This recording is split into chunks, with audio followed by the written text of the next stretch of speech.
The economy of Sweden is a developed export-oriented economy aided by timber, hydropower, and iron ore. These constitute the resource base of an economy oriented toward foreign trade. The main industries include motor vehicles, telecommunications, pharmaceuticals, industrial machines, precision equipment, chemical goods, home goods and appliances, forestry, iron, and steel. Traditionally a modern agricultural economy that employed over half the domestic workforce, today Sweden further develops engineering, mine, steel, and pulp industries that are competitive internationally, as evidenced by companies like Ericsson, ASEA, AB, SKF, Alfa Laval, AGA, and Dyno Nobel. Sweden is a competitive mixed economy featuring a generous universal welfare state financed through relatively high income taxes that ensures that income is distributed across the entire society.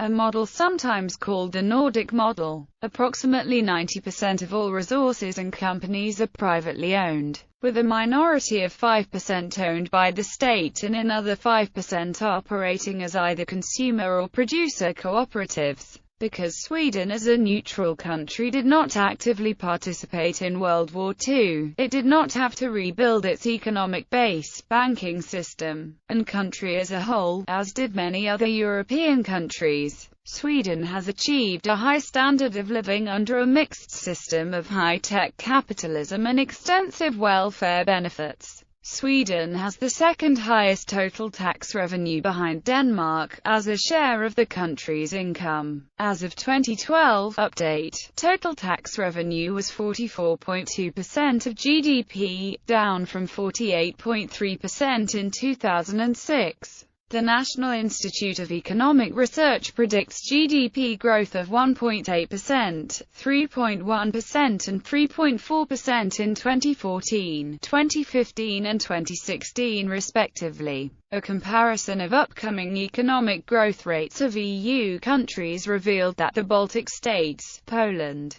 and Slovakia are the only countries that are expected to keep comparable or higher growth rates. History. In the 19th century, Sweden evolved from a largely agricultural economy into the beginnings of an industrialized, urbanized country. Poverty was still widespread. However, incomes were sufficiently high to finance emigration to distant places, prompting a large portion of the country to leave, especially to the United States. Economic reforms and the creation of a modern economic system, banks and corporations were enacted during the later half of the 19th century. By the 1930s, Sweden had what Life magazine called in 1938 the world's highest standard of living. Sweden was also the first country worldwide to recover completely from the Great Depression. Sweden declared itself neutral during both world wars, thereby avoiding much physical destruction. The post-war boom propelled Sweden to greater economic prosperity, putting the country in third place in per capita GDP rankings by 1970. Beginning in the 1970s and culminating with the deep recession of the early 1990s, Swedish standards of living developed less favorably than many other industrialized countries. Since the mid-1990s, the economic performance has improved. In 2009, Sweden had the world's 10th highest GDP per capita in nominal terms and was in 14th place in terms of purchasing power parity. Crisis of the 1990s. Sweden has had an economic model in the post-World War II era, characterized by close cooperation between the government, labor unions, and corporations. The Swedish economy has extensive and universal social benefits funded by high taxes, close to 50% of GDP. In the 1980s, a real estate and financial bubble formed, driven by a rapid increase in lending. A restructuring of the tax system, in order to emphasize low inflation combined with an international economic slowdown in the early 1990s, caused the bubble to burst. Between 1990 and 1993, GDP went down by 5% and unemployment skyrocketed, causing the worst economic crisis in Sweden since the 1930s. According to an analysis by George Berglund published in Computer Sweden in 1992, the investment level decreased drastically for information technology and computing equipment, except in the financial and banking sector, the part of the industry that created the crisis. The investment levels for IT and computers were restored as early as 1993. In 1992 there was a run on the currency, the central bank briefly jacking up interest to 500% in an unsuccessful effort to defend the currency's fixed exchange rate. Total employment fell by almost 10% during the crisis. A real estate boom ended in a bust. The government took over nearly a quarter of banking assets at a cost of about 4% of the nation's GDP. This was known colloquially as the Stockholm Solution. In 2007, the United States Federal Reserve noted, in the early 1970s, Sweden had one of the highest income levels in Europe. Today, its lead has all but disappeared, so even well-managed financial crises don't really have a happy ending. The welfare system that had been growing rapidly since the 1970s could not be sustained with a falling GDP, lower employment and larger welfare payments. In 1994 the government budget deficit exceeded 15% of GDP. The response of the government was to cut spending and institute a multitude of reforms to improve Sweden's competitiveness. When the international economic outlook improved combined with a rapid growth in the IT sector, which Sweden was well positioned to capitalize on, the country was able to emerge from the crisis. The crisis of the 1990s was by some viewed as the end of the much-buzzed welfare model called Svenska modellen, literally, the Swedish model, as it proved that governmental spending at the levels previously experienced in Sweden was not long-term sustainable in a global open economy. Much of the Swedish model's acclaimed advantages actually had to be viewed as a result of the post-World War II special situation, which left Sweden untouched when competitors' economies were comparatively weak. Contemporary economy. Sweden is an export-oriented mixed economy featuring a modern distribution system, excellent internal and external communications, and a skilled labor force. Timber, hydropower and iron ore constitute the resource base of an economy heavily oriented toward foreign trade.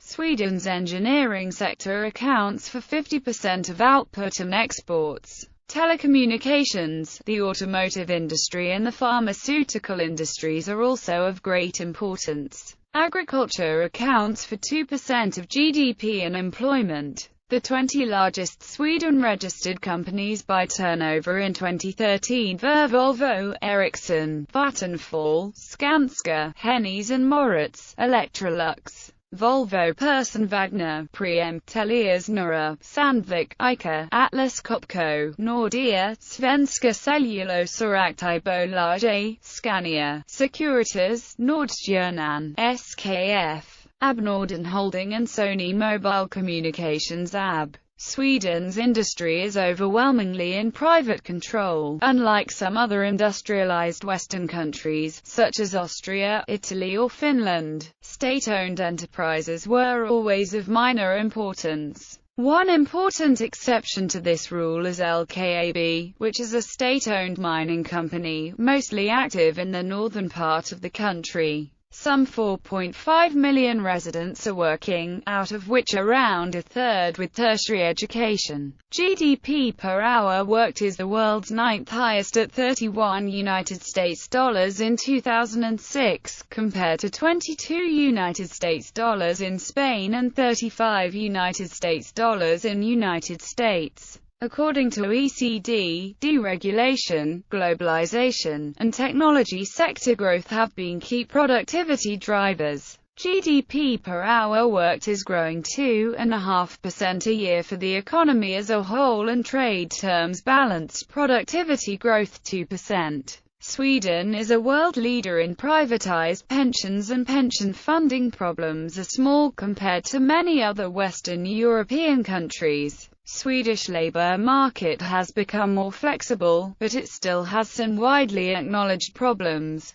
The typical worker receives only 40% of his income after the tax wedge. The slowly declining overall taxation, 51.1% of GDP in 2007, is still nearly double of that in the United States or Ireland. Civil servants amount to a third of Swedish workforce, multiple times the proportion in many other countries. Overall, GDP growth has been fast since reforms in the early 1990s, especially in manufacturing. World Economic Forum 2012-2013 Competitiveness Index ranks Sweden fourth most competitive. The Index of Economic Freedom 2012 ranks Sweden the 21st most free out of 179 countries, or 10th out of 43 European countries. Sweden ranked 9th in the IMD Competitiveness Yearbook 2008, scoring high in private sector efficiency. According to the book The Flight of the Creative Class by the U.S. Urban Studies professor Richard Florida of University of Toronto, Sweden is ranked as having the best creativity in Europe for business and is predicted to become a talent magnet for the world's most purposeful workers. The book compiled an index to measure the kind of creativity it claims is most useful to business, talent, technology and tolerance. Sweden's investment into research and development stood, in 2007, at over 3.5% of GDP. This is considerably higher than that of a number of MEDCs, including the United States, and is the largest among the OECD members. Sweden rejected the euro in a referendum in 2003, and Sweden maintains its own currency, the Swedish krona. The Swedish Riksbank, founded in 1668 and thus making it the oldest central bank in the world, is currently focusing on price stability with its inflation target of 2%. According to Economic Survey of Sweden 2007 by OECD, the average inflation in Sweden has been one of the lowest among European countries since the mid-1990s, largely because of deregulation and quick utilization of globalization.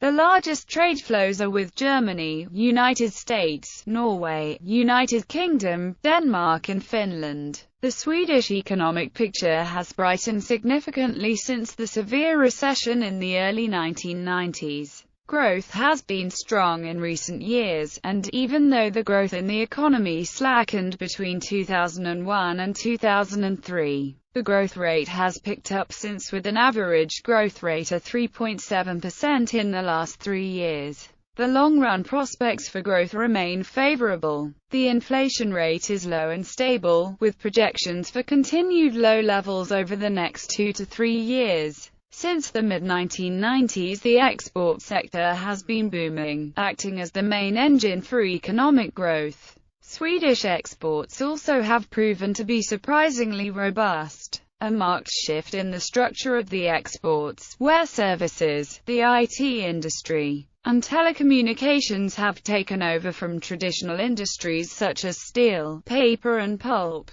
has made the Swedish export sector less vulnerable to international fluctuations. However, at the same time the Swedish industry has received less money for its exports while the import prices have gone up. During the period 1995 to 2003, the export prices were reduced by 4% at the same time as the import prices climbed by 11%.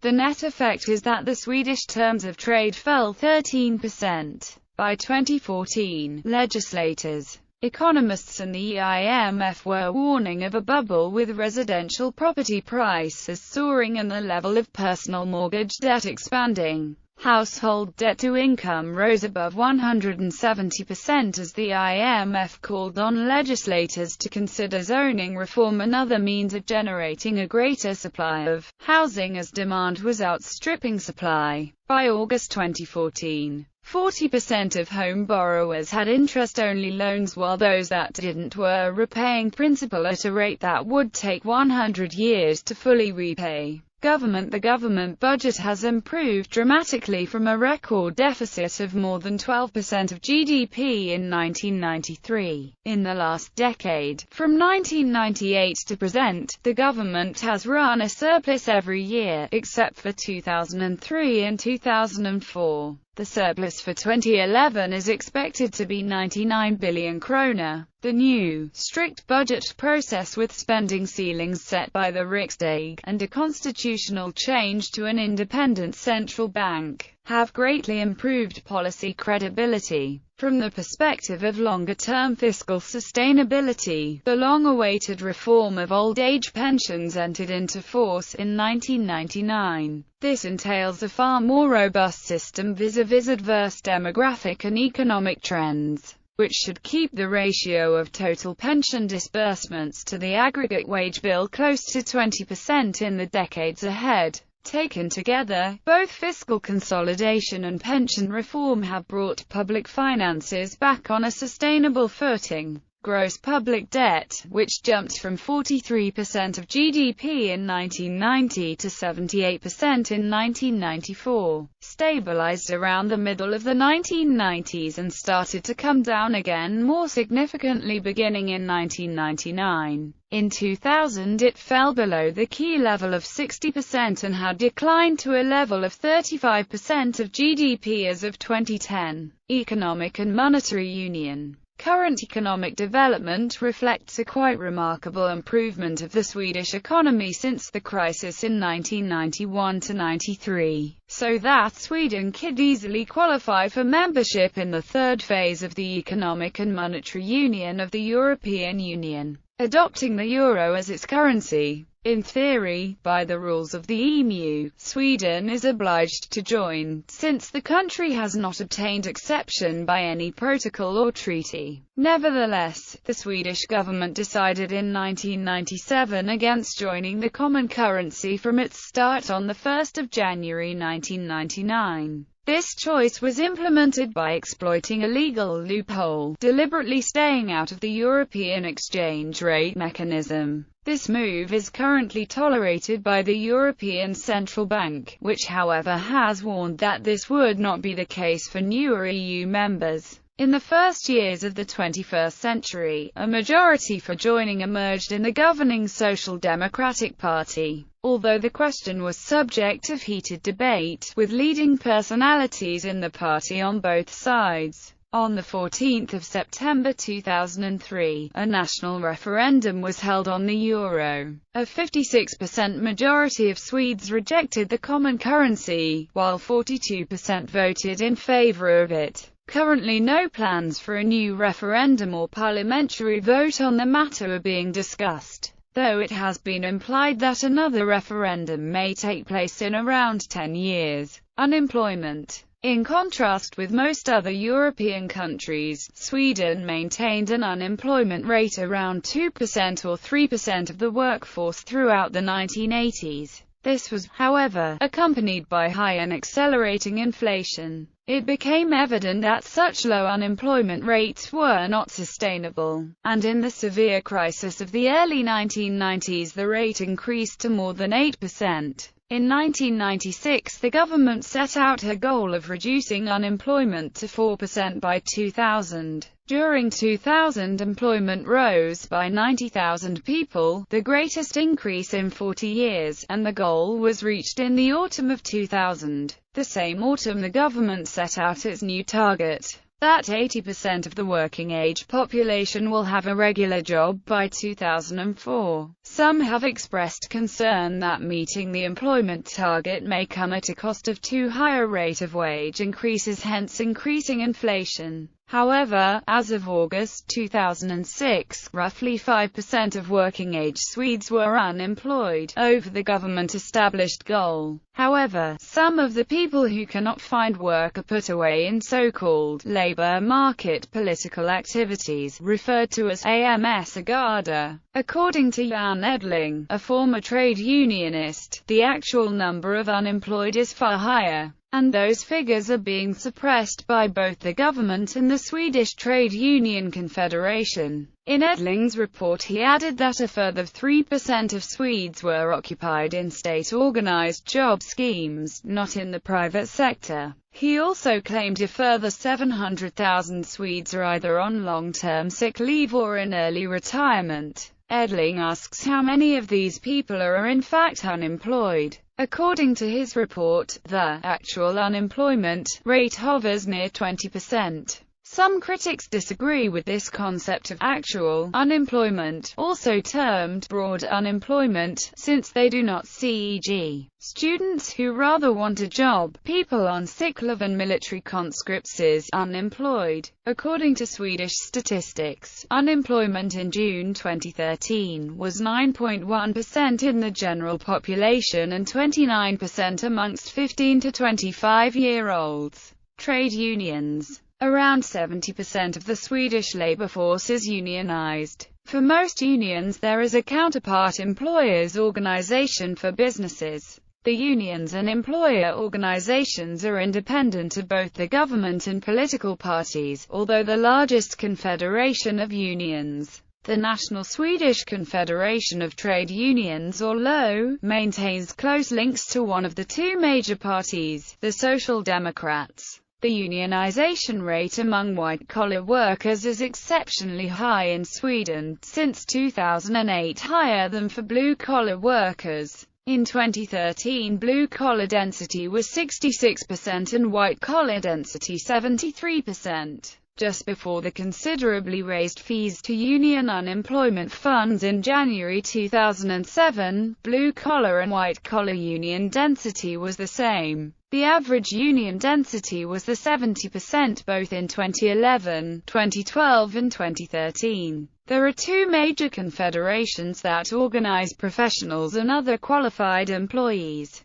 the Swedish Confederation of Professional Employees and the Swedish Confederation of Professional Associations. They are both independent from Sweden's political parties and never endorse candidates for office in political elections. There is no minimum wage that is required by legislation. Instead, minimum wage standards in different sectors are normally set by collective bargaining. About 90% of all workers are covered by collective agreements. In the private sector, about 85%. Sweden has not joined the EMU and will not in the foreseeable future. When the issue was at the agenda, the Swedish union movement was very split. In contrast to the very positive attitude of employers' associations, the union rank-and-file opinion was so split that several unions, as well as the confederations LO, TCO and SACO, abstained from taking an official position. Labour force. The traditionally low wage differential has increased in recent years as a result of increased flexibility, as the role of wage setting at the company level has strengthened somewhat. Still, Swedish unskilled employees are well paid, while well-educated Swedish employees are low paid compared with those in competitor countries in Western Europe and the US. The average increases in real wages in recent years have been high by historical standards, in large part due to unforeseen price stability. Even so, nominal wages in recent years have been slightly above those in competitor countries. Thus, while private sector wages rose by an average annual rate of 3.75% from 1998 to 2000 in Sweden, the comparable increase for the EU area was 1.75%. In the year 2000 the total labour force was around 4.4 million people.